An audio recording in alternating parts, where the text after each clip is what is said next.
Nash with Nash Law Firm is here with more information on that, along with Bear, the paralegal. Always happy to have both of y'all in studio with us today. We're always happy to be here, too. Yeah. So we are going to be talking, first of all, the difference, Mary, between Medicare and Medicaid. What is that difference? Okay, Medicare is our health insurance, you might think, for older people. It pays for the doctor in the hospital and anything that I might need along those lines.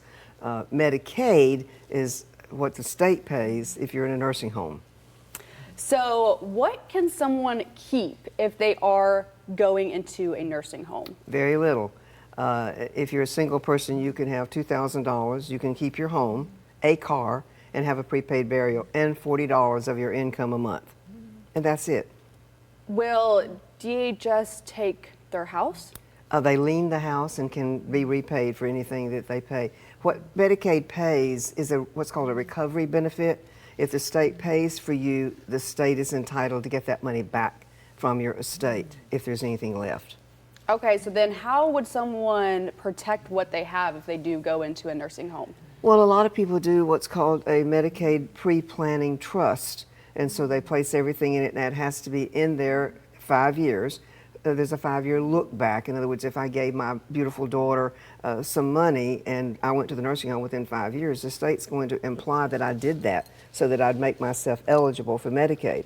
So I'm going to have to be disqualified for the period of time that gift was there, unless it was more than 5 years old. So if I do planning in advance with a Medicaid pre-planning trust and it's in place 5 years, I can salvage almost, if not all, about all my assets. Can somebody go ahead and give their assets to their kids? They do it 5 years before they know they're going to the nursing home. Oh. But then what happens if the kids get a divorce or get sued or have IRS issues? Every spouse has an interest in the other spouse's property. So if I give my son my house, his wife has a 1/3 interest in it minimally. So do I really want that? Or do I want my grandchildren to get the house if something happens to my son? These are questions that we talk about when clients come into our office to discuss long-term care. I guess, how would someone prepare for that? Because maybe I'm wrong too, but it seems like if somebody's going to a nursing home, you may not have 5 years in advance to know correct. that. That's I feel correct. like it may be a all of a sudden type of a thing. Yes. How do you prepare then? Well, you just have to realize that about 2/3 of us will spend time in a nursing home, and the average stay is about 20 months.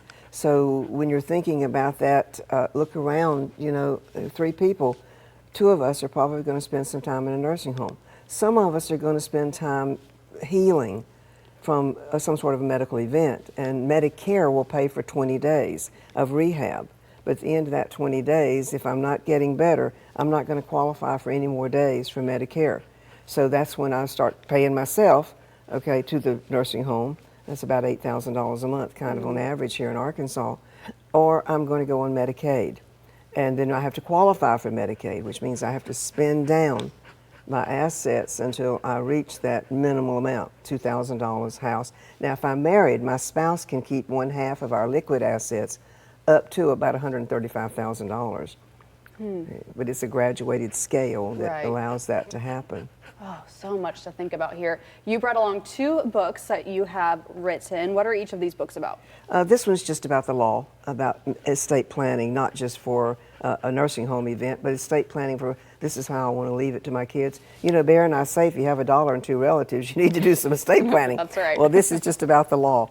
The greed made me do it is the things people do to each other after mom and dad are gone, or sometimes before mom and dad are gone. Fighting about the assets. And most of the time it's fighting about personal property. I want mama's ring. I don't want my sister to get it. I'm getting dad's tools because he built my baby bed, but my brother got them. I hate him. I'm never going to talk to him again for the rest of my life. That's that book. Yeah, oh man, I know it. Okay, so if somebody has questions about the difference between Medicaid, Medicare, how can they get in contact with you? They just call us, 501-851-0040, and say, I'm coming in, make an appointment, and come see us. Doesn't cost you anything. Okay, any other advice or tips you have about the subject? Well, keep in mind that not just elderly people need to plan. We all need to plan, especially if we have young children. Who's going to raise our babies if we're not here to raise them?